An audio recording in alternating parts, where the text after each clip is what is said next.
Hello सरकारी नौकरी लगने वाले सभी विद्यार्थियों को मेरा प्रणाम। इसी वीडियो का आप लोग सभी वेट कर रहे हो। अकाउंट्स ऑफिसर का आज 10 सितंबर को पेपर हो चुका है, तो पेपर का review, analysis, memory based question, paper कैसा था, किस लेवल पे जज करते हैं और उसके अकॉर्डिंग क्या हमें जूनियर अकाउंटेंट में प्रिपरेशन में चेंज लाना है या कौन से टॉपिक्स पे ज्यादा फोकस करना है, लास्ट 10 दिन में हमें क्या फोकस करना है, ये इसका क्या बेस क्रिएट करेगा, वो आज हम इस वीडियो में डिस्कस करेंगे। अच्छे से डिस्कस करेंगे, वीडियो में लास्ट तक बने रहना। उससे पहले मैं आपको एक चीज ये बता देता हूं कि ये जो वैकेंसी है ना अकाउंट्स ऑफिसर की, इसमें इतनी सी ही वैकेंसी है कि जो किस्मत का धनी होगा ना, जिसका एक्चुअल में लक काम करेगा, जो तुक्के मार के आया है, जो सही करके आया है वो तो सही है ही, लेकिन उसने अटेम्प्ट किए होंगे कि भाई ये तुक्के में अटेम्प्ट करना ही पड़ेगा अब क्योंकि कट ऑफ क्रैक करनी है, वो जिसके सही जाएंगे ना वही इस वैकेंसी को लेके जाएगा। क्योंकि 11 के आसपास वैकेंसी है, एक दो SC ST की हो जाएगी, एक दो OBC की हो जाएगी, MBC की हो जाएगी और बोले तो 3 से 4 वैकेंसी शायद जनरल वालों के पास है। तो ऐसे करके ही कुछ वैकेंसी का बंटवारा हुआ है। तो दोस्तों ज्यादा उम्मीद मत रखना, लेकिन जो कट ऑफ जाएगी वो 130 से 40 के बीच में जा सकती है। मैं ऐसा इसलिए बोल रहा हूं कि बच्चों ने पेपर बहुत दिया है, तो जो लॉटरी का टिकट भरते हैं ना, वैसा वाला टिकट बहुत लोगों ने भरा है और जो मेहनत करके दिए हैं वो ऑलमोस्ट आगे रहेंगे, उनसे कोई शक वाली बात नहीं है। तो अब क्या खेल खेला है पार्ट बी में, जीके ने क्या खेल खेला है पार्ट ए में, तो आप ये खुद जज करना। क्वेश्चंस डिस्कस कर रहा हूं, मेमोरी बेस्ड क्वेश्चंस है, एग्जैक्ट क्वेश्चंस नहीं है। मतलब यही क्वेश्चंस आए थे, इन्हीं बेस पे आए थे, इन्हीं टॉपिक से आए थे। कई क्वेश्चंस के ऑप्शन नहीं पता तो आंसर जज नहीं कर पा रहे हैं, बट उनका बेस पता है कि क्वेश्चन क्या थे, तो वो चीज डिस्कस करेंगे। अगर आपको पता है कुछ एक्स्ट्रा क्वेश्चंस तो आप कमेंट बॉक्स में कमेंट कर देना पक्का। तो वीडियो को लास्ट तक देखना, बहुत इंपॉर्टेंट वीडियो होने वाला है। लास्ट में मैं ये और बताऊंगा कि अब जूनियर अकाउंटेंट में हमें कैसे चलना है, तो बने रहना लास्ट तक वीडियो में। तो देखो पहला क्वेश्चन आपकी स्क्रीन पे दिख रहा होगा, इजी क्वेश्चन है। GAAP की फुल फॉर्म पूछी थी इन्होंने, जनरली एक्सेप्टेड अकाउंटिंग प्रिंसिपल्स। इसकी फुल फॉर्म होती है, सबने ही करा होगा ये क्वेश्चन, तो सबने कर दिया होगा। उसके बाद एक क्वेश्चन आया था, प्रोफेशनल स्केप्टिसिज्म में ऑडिटर क्या थिंक करके काम करता है। प्रोफेशनल स्केप्टिसिज्म का मतलब होता है देखो कि क्वेश्चनिंग माइंड होता है, ऑडिटर का हमेशा क्वेश्चनिंग माइंड होता है। तो उसमें कुछ ऑप्शंस ऐसे थे कि मैनेजमेंट को डिसऑनेस्ट मानता है, मैनेजमेंट को ऑनेस्ट मानता है ऑलवेज, या नाइदर डिसऑनेस्ट नॉर ऑनेस्ट मानता है, ऐसा कुछ था। तो मेरे हिसाब से जो मुझे लगता है वो यही था कि मैंने इसका जो क्वेश्चनिंग माइंड होता है, एग्जैक्ट क्वेश्चंस को इस वर्ड से रिलेट करके तो पूछा नहीं इन्होंने, ठीक है, और क्वेश्चन ऐसा कहीं पे था नहीं, मे बी किसी किताब में होगा, बट वो वहां पे ये क्वेश्चनिंग माइंड होता है तो वो कुछ भी जज नहीं करता है उसके बारे में, ना वो क्वेश्चन डिसऑनेस्ट मानेगा ना ऑनेस्ट मानेगा, खुद का काम करेगा और क्वेश्चंस करेगा, अलर्ट रहेगा सिचुएशन को लेके। ये इससे रिलेटेड मैंने इसका सार दिया है इसका। अब देखते हैं क्या होता है, आंसर आएगा तब पता चलेगा। और आपने क्या किया है वो भी कमेंट बॉक्स में कमेंट करके बताना। एक प्लानिंग से रिलेटेड कोई स्टैंडर्ड ऑफ अश्योरेंस एंगेजमेंट पूछा था इन्होंने, या फिर क्या पूछा था, एग्जैक्ट क्वेश्चन नहीं है मेरे पास, इसीलिए मैं इस क्वेश्चन को जज नहीं कर रहा। SAE पूछा था या फिर क्या पूछा था इन्होंने, मेरे को नहीं पता एग्जैक्टली, बट हाँ ऐसा कुछ क्वेश्चन था।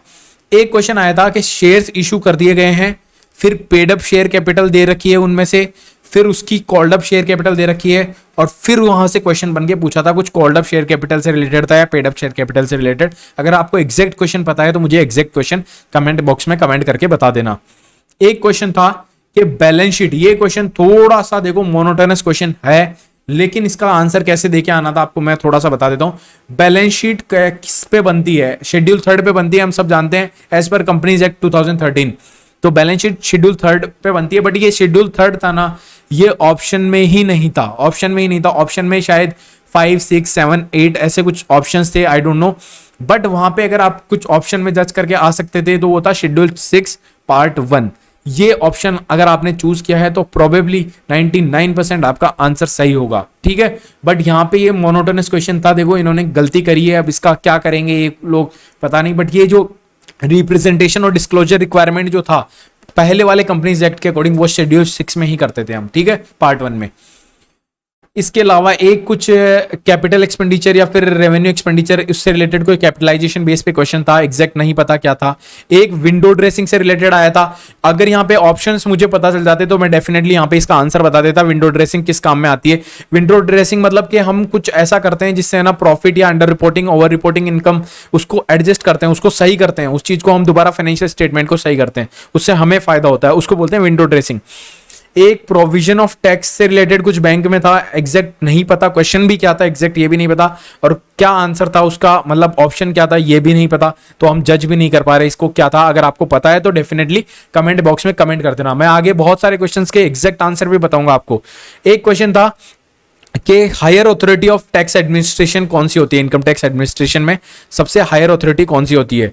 तो देखो मैं बता दूं आपको, सीबीडीटी होती है, उसके बाद होता है director general of income tax, फिर आता है डायरेक्टर ऑफ इनकम टैक्स, और फिर उसके नीचे ऐसे चलते रहते हैं। तो जो सबसे हायर अथॉरिटी थी वो थी सीबीडीटी। अगर आपने ऑप्शन से ये चूज किया है तो आपका सही होगा। एक पूछा था exempt income under income tax act 1961 में कौन सा होता है, तो ये होती है सेक्शन नंबर 10। ठीक है, अगर आपने सेक्शन नंबर 10 चूज किया है तो आपका आंसर सही है।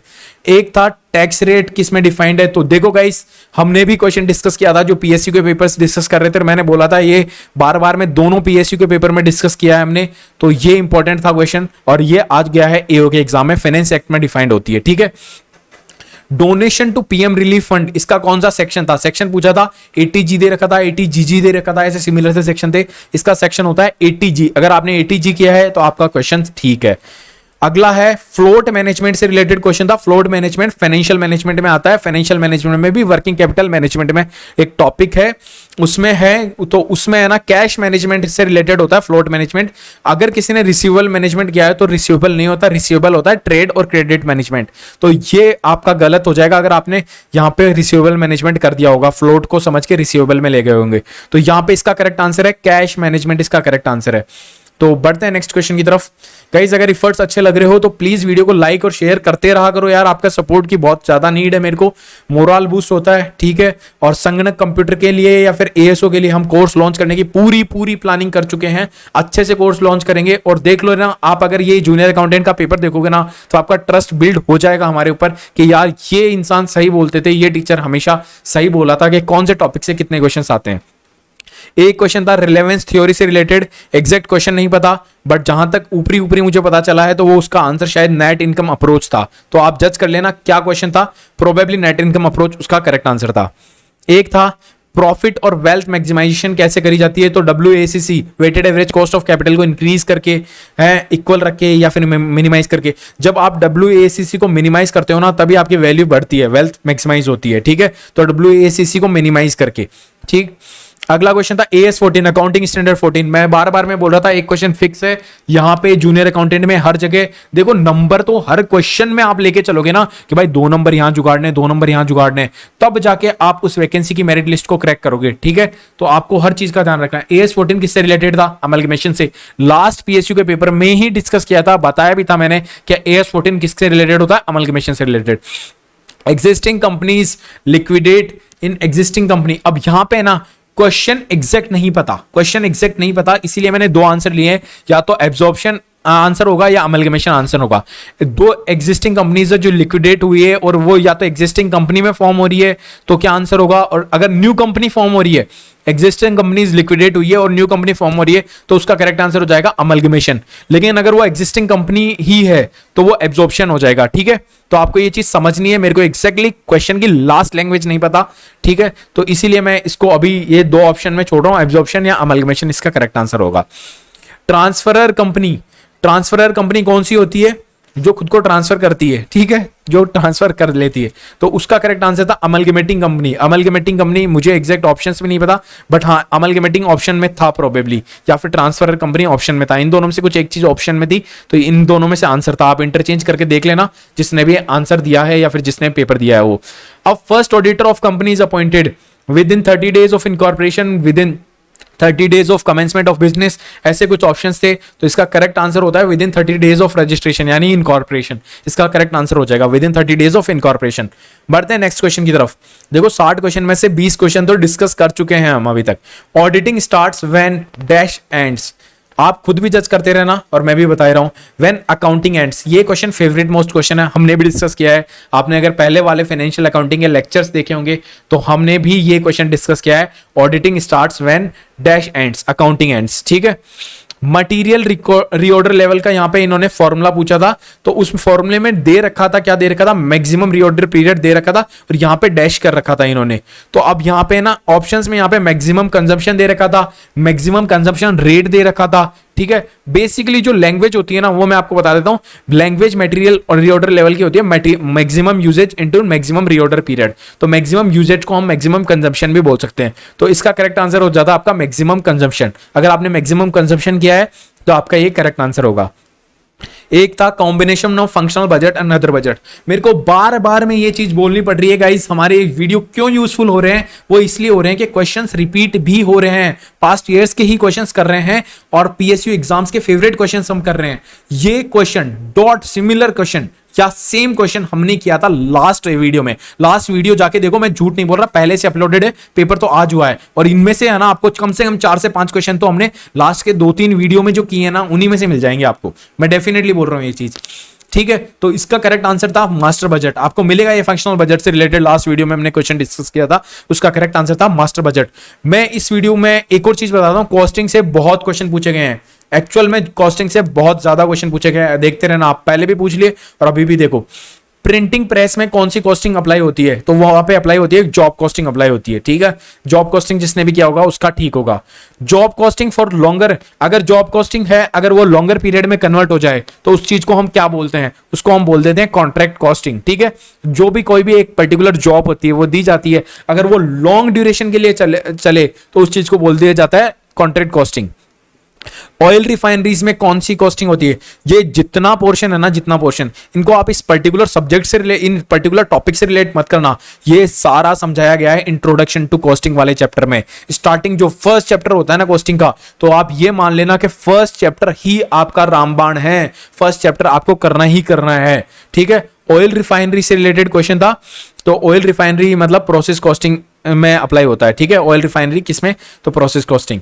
डायरेक्ट एक्सपेंसेस को हम क्या बोलते हैं, डायरेक्ट एक्सपेंसेस को हम चार्जेबल एक्सपेंसेस भी बोलते हैं। आपके नॉलेज के लिए बता दो, चार्जेबल एक्सपेंसेस भी बोलते हैं। देखते हैं आपने कितने क्वेश्चन सीखे हैं। Processing of data into information and knowledge, ऐसे ही कुछ क्वेश्चन था, एग्जैक्ट क्वेश्चन भी नहीं पता, ऑप्शंस भी नहीं पता, बट एक ऑप्शन था जो ऊपरी ऊपरी किसी ने बताया, वो ये था इंफॉर्मेशन प्रोसेसिंग सिस्टम। अगर इससे भी ज्यादा कोई ऊपर रिलेवेंट ऑप्शन था तो एक बार कमेंट बॉक्स में कमेंट करके जरूर जरूर बताइएगा, ठीक है। एक क्वेश्चन था कि कंप्यूटर में वायरस जो आता है ना उसका रीजन क्या क्या होता है, तो उसमें मेरे को ज्यादा ऑप्शंस भी नहीं पता, बट एक ऑप्शन और था एंटीवायरस, ठीक है। तो एंटीवायरस तो देखो वायरस को प्रोटेक्ट करने के लिए होता है, ना कि वायरस फैलाने के लिए होता है, ठीक है। तो वायरस यहाँ पे कुछ कंप्यूटर में वायरस फैल रहा था, ऐसा कुछ क्वेश्चन था, तो वो किस वजह से होता है, वो मालवेयर्स की वजह से होता है। आप सबको पता है, अगर मालवेयर्स आपने किया है तो वो आपका करेक्ट आंसर होगा, ठीक है। एक क्वेश्चन था जिसके ऑप्शन भी नहीं पता और उसका एग्जैक्ट ट्रीटमेंट क्या पूछा था वो भी नहीं पता, repair before installation of machinery, तो ये रिपेयर के बारे में पूछा था, तो इसको क्या कैपिटलाइज करेंगे या नहीं करेंगे, ऐसा कुछ होना चाहिए मेरे हिसाब से। आप बता देना एग्जैक्टली क्या पूछा था, तो उसके अकॉर्डिंग हम आंसर जज कर लेंगे, ठीक है। 30th क्वेश्चन, ऑडिट प्रोग्राम और ऑडिट प्लान से रिलेटेड क्वेश्चन था। मुझे एग्जैक्टली क्वेश्चन नहीं पता, फिर भी थोड़ा थोड़ा ऊपरी आवरण पता है क्वेश्चन का क्या था, कि सबसे पहले क्या किया जाता है, सबसे पहला फर्स्ट स्टेप क्या होता है। तो फर्स्ट स्टेप तो देखो गाइस, जो मेरे को एग्जैक्टली क्वेश्चन में और भी ट्रिक हो तो मेरे को नहीं पता, बट जो फर्स्ट स्टेप होता है वो होता है audit programme. Audit programme first step होता है, और ऑडिट प्लान जो होता है ना वो फॉलोड अप बाय होता है ऑडिट प्रोग्राम। किसको फॉलो करता है, ऑडिट प्लान किसको फॉलो करता है, ऑडिट प्रोग्राम को फॉलो करता है, ठीक है। तो ये क्वेश्चन था। बढ़ते हैं नेक्स्ट क्वेश्चन की तरफ। एक था सिग्निफिकेंट अमाउंट, एक था देखो जो मैंने बताया था स्टैंडर्ड ऑफ ऑडिटिंग से रिलेटेड क्वेश्चन, वो या तो ऐसे 705 से रिलेटेड क्वेश्चन पूछेंगे, नहीं अगर देखो बात वीडियो तो मैं आज बना रहा हूं, लेकिन ये जितने जो वर्ड्स बोल रहा हूं ना ये पहले वाले वीडियोस में मैंने ऑलरेडी बोल रखे हैं, इसीलिए मैं बोल रहा हूं कि थोड़ा सा अगर गाइडेंस में रहकर सही ढंग से आप चलते रहोगे तो बिल्कुल परफेक्ट निशाने पे आपकी वैकेंसी पे आपका मंजिल तक पहुंच जाओगे। मैंने बोला था देखो स्टैंडर्ड ऑफ ऑडिटिंग का नाम या नंबर पूछ लेगा, या फिर ऐसे 705 में से क्वेश्चन आएगा आपका, मतलब ऑडिटर्स ओपिनियन के से रिलेटेड क्वेश्चन आएगा, ठीक है।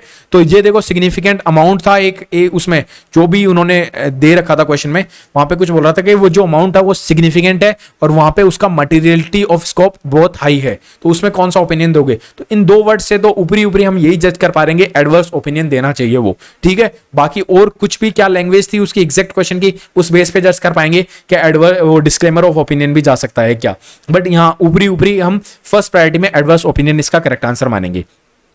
देखो फिर से क्वेश्चन आ गया, लास्ट के 2 या 3 वीडियोस में डिस्कस किया है, उससे पहले भी 1-2 वीडियोस में इसको डिस्कस किया है, क्योंकि ये बार बार में रिपीट हो रहा था। ठीक है, तो आपको पता होना चाहिए अमोर्टाइजेशन किस चीज का होता है। अमोर्टाइजेशन होता है इंटेंजिबल असेट्स का। ऑप्शंस में एसेट्स दे रखे थे और अमोर्टाइजेशन के से रिलेटेड क्वेश्चन था, तो वो होता है इंटेंजिबल असेट्स का।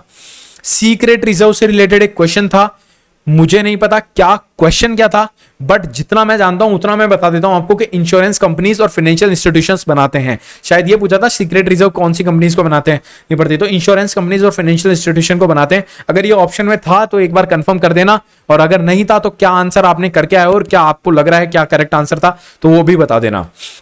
एक पूछा था इंटरेस्ट कवरेज रेशियो कौन सा रेशियो होता है, प्रॉफिटेबिलिटी रेशियो होता है, सॉल्वेंसी रेशियो होता है, लिक्विडिटी रेशियो होता है, कौन सा रेशियो होता है। तो देखो इंटरेस्ट कवरेज रेशियो कौन सा रेशियो होता है, लॉन्ग टर्म सॉल्वेंसी रेशियो होता है। अगर यहाँ पे ऑप्शन में अगर आपके पास लॉन्ग टर्म सॉल्वेंसी रेशियो भी ऑप्शन में आ जाता ना तो आप वो करके आते, लेकिन यहाँ पे ऑप्शन में था सॉल्वेंसी रेशियो, तो सॉल्वेंसी रेशियो इसका करेक्ट आंसर हो जाएगा, interest coverage ratio.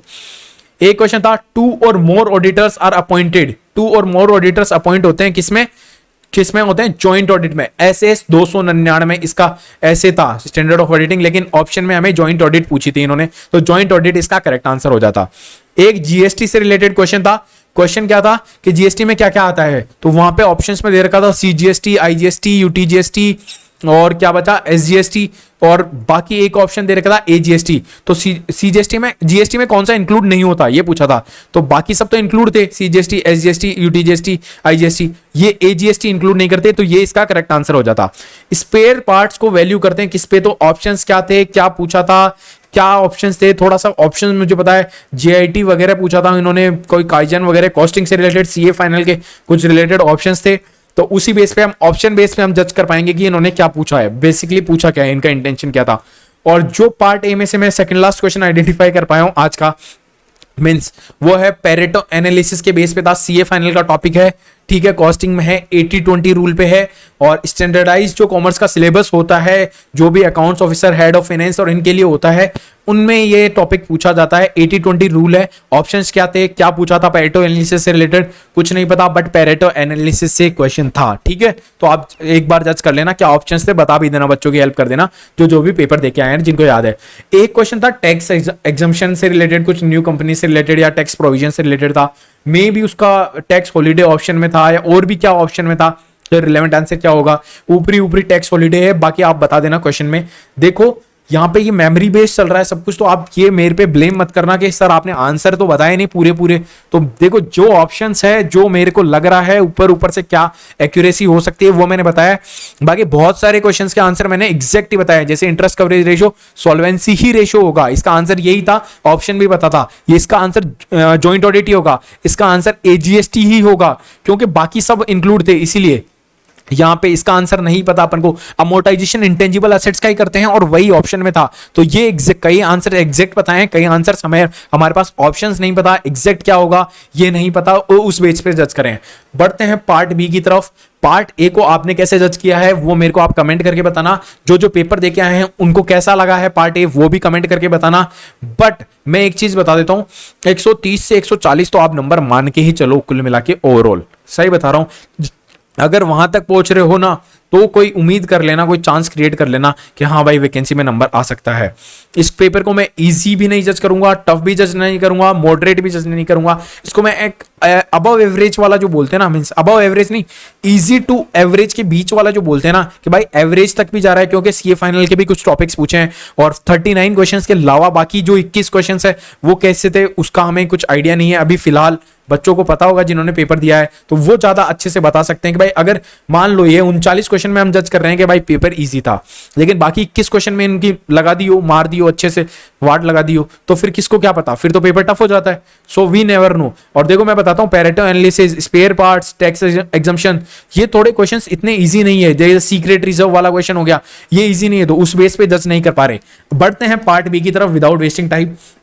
Part B में हिंदी में पूछा गया था, पैसेज आया था, 3 क्वेश्चंस थे पैसेज से, एरर फाइंड करो। कुछ वो दे रखे थे, मींस 1 2 3 4 में पार्ट्स में बांट रखा था और उनमें एक सेंटेंस बना रखा था, उसमें से कुछ एरर फाइंड करना था। उसके 2 क्वेश्चंस थे, 1 2 3 4, ये मैं ऐसे लिखा हूं कि सेंटेंसेस को अरेंजमेंट करना है, ठीक है। जो कोई वर्ड्स दे रखे थे उनको एक परफेक्ट अरेंजमेंट करके वर्ड्स बनाने थे, उसके एक दो क्वेश्चंस थे।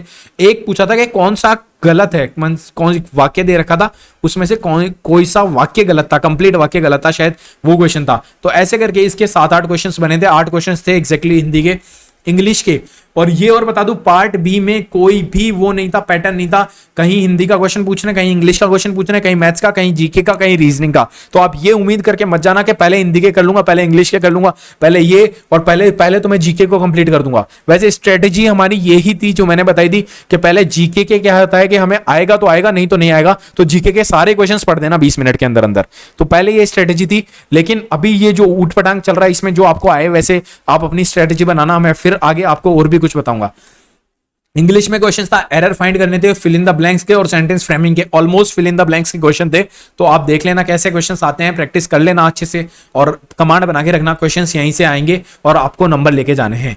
रीजनिंग से, सर्किल से, सीटिंग अरेंजमेंट से, लास्ट के 2 दिन पहले भी मैंने आपको बोला था कि क्वेश्चंस आ रहे हैं सीटिंग अरेंजमेंट से। सीटिंग अरेंजमेंट से क्वेश्चन हर एग्जाम में पूछ रहा है, कहीं स्क्वायर बना के पूछ रहा है, कहीं सर्कल बना के पूछ रहा है, कहीं सीधी लाइन में बिठा के पूछ रहा है। तो ये डिपेंड करता है कैसे पूछेगा। यहाँ पे सीटिंग अरेंजमेंट सर्कल वाला आया था, 3 क्वेश्चन पूछे थे, एग्जैक्टली 3 क्वेश्चन पूछे थे, तो इजीली बच्चों ने कर लिया होगा। इजी था ये क्वेश्चन, इजी था जितना सुनने में आ रहा था। एक क्या था कि कुछ नंबर दे रखे थे, देखो मैं आपको बताऊं, जैसे 739, 457 और 359, ऐसे कुछ 5 नंबर दे रखे थे या 4 नंबर दे रखे थे। अब इन्होंने क्या बोला था कि ये एक सेकेंड, यहां पे ना कि इसका जो फर्स्ट है इसको इंटरचेंज करो इससे, ठीक है। तो ये नंबर कितना बन जाएगा, 937, ये नंबर बन जाएगा 937, ठीक है, ये 937। तो ऐसे ही बाकी सबको भी रीअरेंज करवा दिया था और उनमें से पूछा था कि इनमें से सबसे छोटा नंबर बताओ, सबसे छोटा नंबर कौन सा है। तो ये पूछा था इन्होंने और उसमें जो छोटा नंबर आपने बता दिया होगा उससे रिलेटेड 2 क्वेश्चन आए थे। एक था स्टेटमेंट और कंक्लूजन से रिलेटेड। देखो स्टेटमेंट और कंक्लूजन है ना, लास्ट में रिवाइज करके जाना, बेसिकली आ सकता है आपके एग्जाम में भी है और ये यहाँ पे अकाउंट्स ऑफिसर में भी पूछा गया है। तो स्टेटमेंट एंड कंक्लूजन अगर लास्ट में रिवाइज नहीं करोगे तो आप वो ट्रिक भूल जाओगे, उसको जजमेंट करना भूल जाओगे, ठीक है। तो आपको ये पढ़ के जाना है। तो ओवरऑल रीजनिंग भी कुछ ऐसी थी। मैथ्स थोड़ी सी टफ बता रहे हैं लोग, मुझे नहीं पता क्यों। साइन थीटा कोस थीटा यानी ट्रिग्नोमेट्री से क्वेश्चन था, रोम्बस से क्वेश्चन था, सिलेंडर से क्वेश्चन था, क्वाड्रेटिक इक्वेशन से क्वेश्चन था, एक अंडर रूट से रिलेटेड कुछ क्वेश्चन आया था, एग्जैक्टली क्वेश्चन नहीं पता हमें। एक क्वेश्चन था एक कॉइन इज टॉस्ड 6 टाइम्स, तो पूछा गया था, ये भी नहीं पता हमें। तो ऐसे रिलेटेड कुछ क्वेश्चन थे मैथ्स से रिलेटेड। तो ये था ओवरऑल 32 नंबर का समापन, हिंदी, इंग्लिश, रीजनिंग, मैथ्स, ऐसा कुछ पूछा गया था। यहाँ पे जो सबसे इजी जो था वो था शायद हिंदी, और फिर उसके बाद था रीजनिंग, फिर इंग्लिश, और फिर उसके बाद थोड़ा टफ पढ़ने वाला था वो था मैथ्स। और जो मैंने एक पोल करवाया उसमें भी किसी ने बताया पार्ट बी थोड़ा टफ था। अब आ जाता है राजस्थान जीके का ग्रहण, जो सबके ऊपर लग रखा है और जो हर एग्जाम में लगा है। लोग यहाँ पे इसको गेम चेंजर बोल रहे हैं, गेम चेंजर नहीं बोलूंगा इसको मैं, ये वैकेंसी चेंजर है बेसिकली। एक सेकेंड गाइस, एक सेकेंड,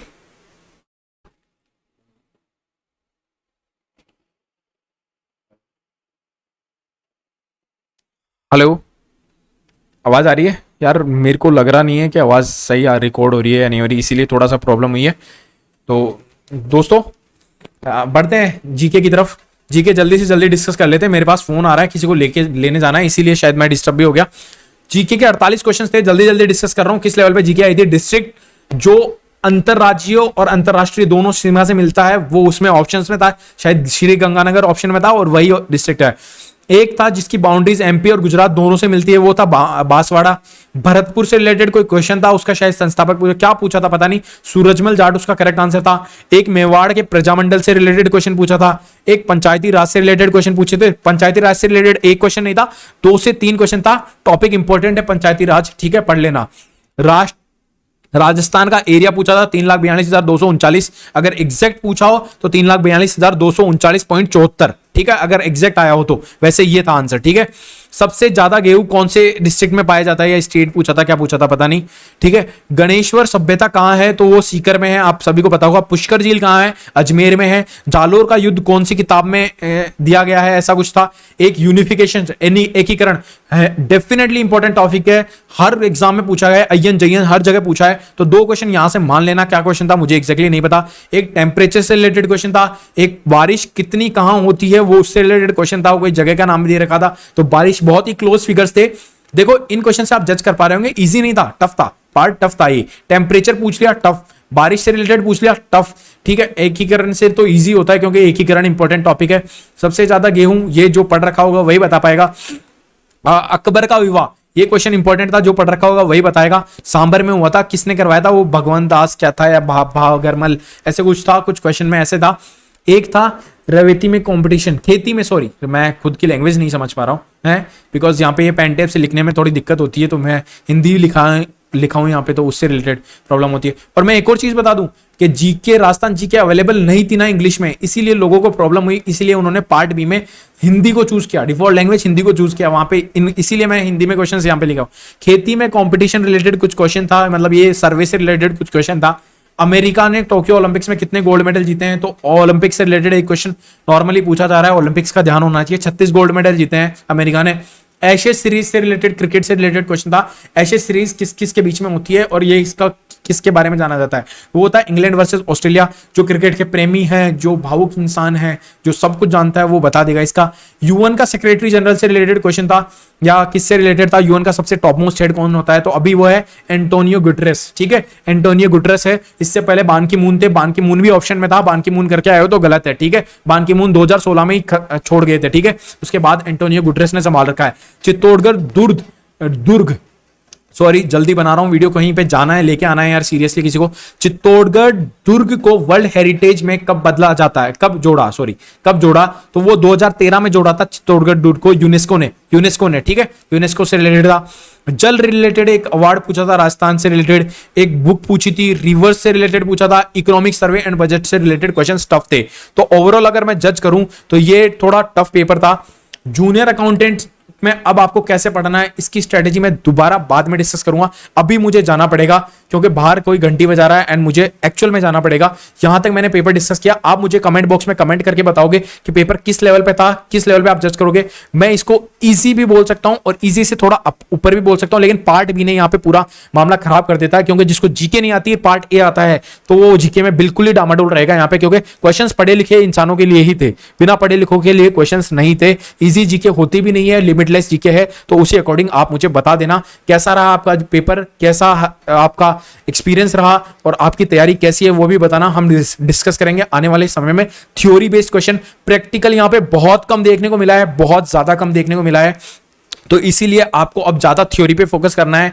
एक्चुअल में प्रैक्टिकल आता भी कमी है, तो थ्योरी पे ज्यादा फोकस रखना। मैं फिर से लास्ट में 2-4 नाम ले रहा हूं, देखो मेरे को याद नहीं आ रहा नाम भी। देखो एक तो खेड़ियावाल दी है, अश्विनी गुप्ता जी है, प्रकाश चौधरी है, और भी क्रिश जांगिड है, और भी यार नाम याद नहीं है, पूजा शर्मा जी है, सिमरन जी है, 2-4-5 नाम है। अगर आप मुझे कांटेक्ट करना चाहो, देखो अगर आप मुझे कांटेक्ट करना चाहो लास्ट डेज में, अगर आप मुझसे कुछ भी हेल्प चाहते हो तो इस पे मेल कर देना यार। मैं बाकी लोगों की हेल्प नहीं कर पाऊंगा, लेकिन जो इस चैनल पे रेगुलर, मोहित कुमार मीणा आप भी, ठीक है, और भी जिनके नाम नहीं लिया यार, याद नहीं आ रहे नाम और मुझे जाना है, तो मैं तसल्ली से नाम बोलता, ठीक है। निहाल सिंह राव, निहाल सिंह 6991@gmail.com पे आप मुझे मेल कर देना और आपके कांटेक्ट नंबर मेल कर देना, मैं कांटेक्ट कर लूंगा, ठीक है। या फिर यहां से मेरे कांटेक्ट नंबर मांग लेना, मैं आपको डायरेक्ट कांटेक्ट दे दूंगा, ठीक है।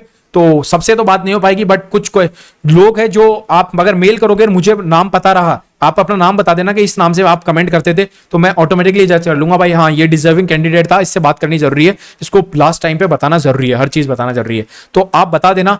अगर वीडियो यहां तक देखा है, यूजफुल लग रहा है, तो वीडियो पे कमेंट करके जाना, लाइक करके जाना, दोस्तों के साथ शेयर कर देना। बाय बाय, मिलते हैं नेक्स्ट वीडियो में। आने वाले टाइम बहुत इंपॉर्टेंट है, बहुत क्रूशियल है, पढ़ते रहना। मिलते हैं नेक्स्ट वीडियो में।